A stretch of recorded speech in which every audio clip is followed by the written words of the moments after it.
It's a breakup call. Breakup call মানে? Station মনে হয় আমারে। ফোন ধর ফোন ধর ফোন ধর। এই ভাই ভাই ভাই শোনো শোনো, রোমানটা দেখছো? জি জি, ভাইকে মাত্র দেখুন সেলুনের দিকে গেলেন। সেলুন থেকে? জি জি জি। ঠিক আছে, আচ্ছা, আসসালামু আলাইকুম। ঘুরেন ঘুরেন সেলুন থেকে। একটু জাস্ট বাড়ি দিয়ে দিচ্ছি। Bye bye. এক্সকিউজ মি, আপনার নোমান ভাই কই? ও আমাদের নোমান ভাই, ও উনি তো গত কয়েক মাস ধরে আসে না। আরে সবাই খালি আমারে ঘুর ধরে গেল। নোমান কই? ওই আপনার চোখের সামনে দিয়ে একটু আগে যে লোকটা গেছে মুখের মধ্যে ফেনা তোয়ালে নিয়ে, ওইটাই নোমান ভাই। হ্যালো, আমাকে ফলো করে কোনো লাভ, আমি তোমার সাথে আর কোনো সম্পর্কই রাখবো না। This is final. তুই ফাইনাল করার কে? এটা কি তোর একার সম্পত্তি? তুই আমাকে ঠিকঠাক মতো বলবি তুই কেন আমার সাথে ব্রেকআপ? আমার সম্পর্ক, আমার প্রেম, আমার খুশি। তুই যদি আমাকে ক্লিয়ারলি না বলস যে তুই কেন ব্রেকআপ করতেছিস, আমি কিন্তু তোর 14 শিখের ভাত খাওয়া ছাড়বো নোমান। হ্যাঁ, কই তুই রে? তোর বাপ না পুলিশে চাকরি করে? কাজ আছে, থাক আসতেছে। তুই আঙ্কেলকে বল ওর কাছে দুটা পুলিশ। আমি আব্বাকে বলতেছি ওকে খুঁজে বের করবে, আব্বাকে বললে অনুমানকে বের করে আনতে হবে। ওর কোনো কথা নাই বার্তা নেই, আমাকে ফোন করে বলতেছে ও ব্রেকআপ করতে চায়। আন্টি, ওমানের কি হয়েছে বলেন? মানে আমি ওকে ফোনে পাচ্ছি না, আমি ফেসবুকে কন্টিনিউয়াসলি ওকে মেসেজ করছি, ওখানেও পাচ্ছি। আবার রিসেন্টলি আমি শুনলাম অনেকে অফিসেও যাচ্ছে। কারণটা কি আন্টি? কত একটু এমন, তোরা গল্প কর। তোর কি হয়েছে তুই আমারে বলবি? ফ্রিডম কিনছি। কি বে? আসসালামু আলাইকুম স্যার, আপনারা এবার ধরে রাখছেন কেন আমাকে? কি করছেন জানেন না? জি না স্যার। ওনার সাথে কি করছেন জানেন না? জি না স্যার, জানি না। আমাকে তো বলতে হবে আমি ক্রাইমটা কি করছি ওনার সাথে। কি করছি? টিজ করছি নাকি ওনার টাকা পয়সা মেরে খাইছি? কি করছে বলতেছেন না কেন? স্যার আমাকে ছেড়ে দিছে স্যার, কোনো কারণ ছাড়া। এতটা বছরের সম্পর্কে কোনো কারণ ছাড়া আমার সাথে ব্রেকআপ করে ফেল। ব্রেকআপ? স্যার, আমি তো কোনোদিন এমন কোনো সংবিধান দেখলাম না যেখানে একটা ছেলে একটা মেয়ের সাথে ব্রেকআপ করলে তাকে জেলে যেতে হবে। দুইটা মানুষের তো মিল নাই হতে পারে, দুইটা মানুষের তো আন্ডারস্ট্যান্ডিং নাই মিলতে পারে। Sir sir sir please sir, এই যে আপনাদের সামনে স্যার, ওকে অ্যারেস্ট করুন স্যার। বলে সেন্টার ডাক দাও। আপনার সাহস তো কম না, নিজের ব্যক্তিগত সমস্যার জন্য আপনি পুলিশ ডেকে পুলিশের গুরুত্বপূর্ণ সময় নষ্ট করবেন। পাইছেন নাকি? কোনো কারণ ছাড়া ব্রেকআপ ও করতে পারে না, তার উপরে আমাকে কারণটাও বলে না। আমরা এটা মীমাংসা করে নিব। তুই ব্রেকআপ কেন করবি কোনো কারণ ছিল? তুই আমাকে এখন ব্রেকআপের কারণ বল। স্যার স্যার কলার ধরে। কিসে কিসে? স্যার কিছু ধরি নাই, কিছু আমাকে ব্লক করে রেখে দিছে। আমি ওটা দেখতে পারতেছি না, আমি ওর ভয় শুনতে পারতেছি না। আমি কেমনে জানতেছি, আমি পাগল হয়ে যাইতেছি। তুই একটা কাজ কর না, কি? তুই একটা ফোন দে না, একটা আমি জাস্ট ওর ভয়েসটা একটু শুনবো না। Is largely. হ্যালো, রাইসা, কি অবস্থা, কেমন আছো? এই তো মেয়ের কণ্ঠ শুনলে তো মধুর সুরে কথা বলতে মন চায় তোর না? এই নাম্বার থেকে কেন ফোন দিবা তুমি আমাকে? আর একটা মানুষ যদি আমাকে ফোন দেয় আমি তাকে জিজ্ঞেস করবো না সে কেমন আছে? আমি তো বেয়াদব। আমার সাথে কথা বলতে কি সমস্যা তোর? ক্লিয়ারলি বলতেছি, তুই আজকের মধ্যে আমার সাথে সম্পর্কটা ঠিক করবি, ঠিক আছে? সবকিছু থেকে আমাকে আনব্লক করবে। আর যদি না করছিস, আমি তোর সামনে অন্য ছেলে নিয়ে ঘুরবো। আমি আজকের মধ্যে অন্য একটা রিলেশনশিপে যাবো। খুবই ভালো করছো, রিলেশনশিপে যাস।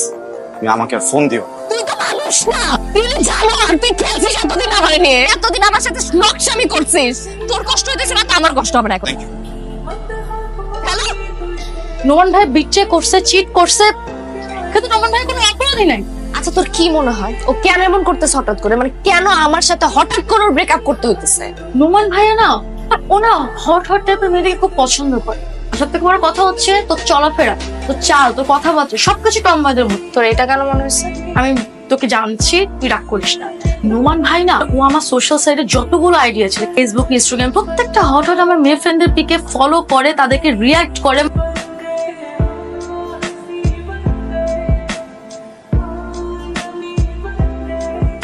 মেয়ে আসছে।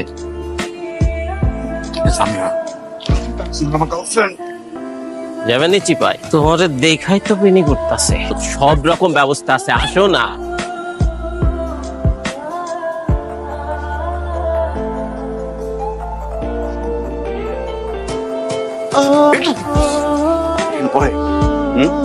যা যা যা যা। আমি কোথাও যাবো না। তোর না এরকম মেয়ে পছন্দ? ওই আমি টি শার্ট পরে ঘুরে, আমাকে তো তোর ভালো লাগে না। কেউ পালাইছে না, ওরা কিন্তু কালাইতে পারিনি, পুরোটা তোর কালাম। যা।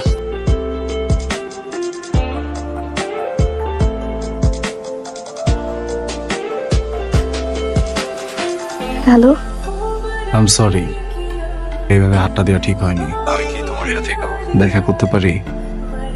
Good night. Good night.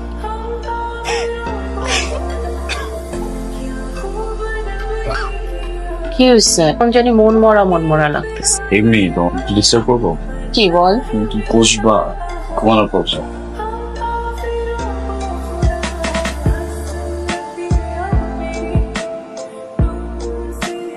তুমি কি ইম্পর্টেন্ট একটা কথা বলবা বলে ডাকলাম? ও রুহি, তোমার সাথে রিলেশনটা স্টার্ট হওয়ার আগে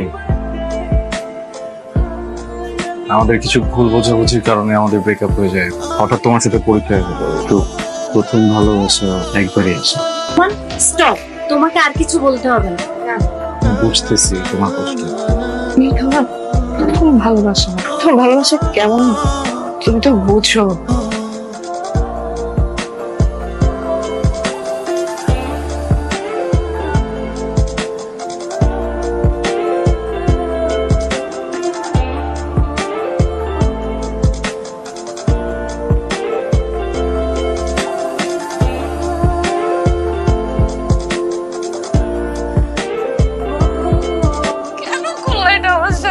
আমি কি করছিলাম তুমি বলতেছিলা যেভাবে আমি তো চলতেছিলাম, আমি তো চিট করতেছিলাম না। তোমরা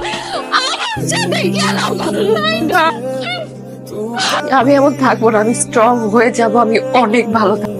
মৃত্যুর সংবাদ বহন করে একটা মানুষের হাসি মুখে থাকাটা সত্যি অনেক কঠিন কাজ। আমি যেদিন জানলাম আমার সাথে জীবনটা ঘড়ির কাঁটায় বন্দী, সেদিন থেকে আমার হাতে সময় ছিল মাত্র 30 দিন।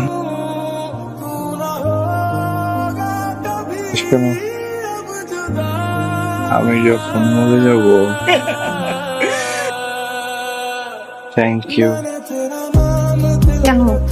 সেদিন আমার সাথে রেস্টুরেন্টে না গেলে আমি সামিয়াকে দূরে সরাতে পারতাম না। তো কাজটা আপনি একদম ঠিক করেননি। শেষ সময় আপনার পাশে থাকাটা সামিয়াই ডিজার্ভ করে।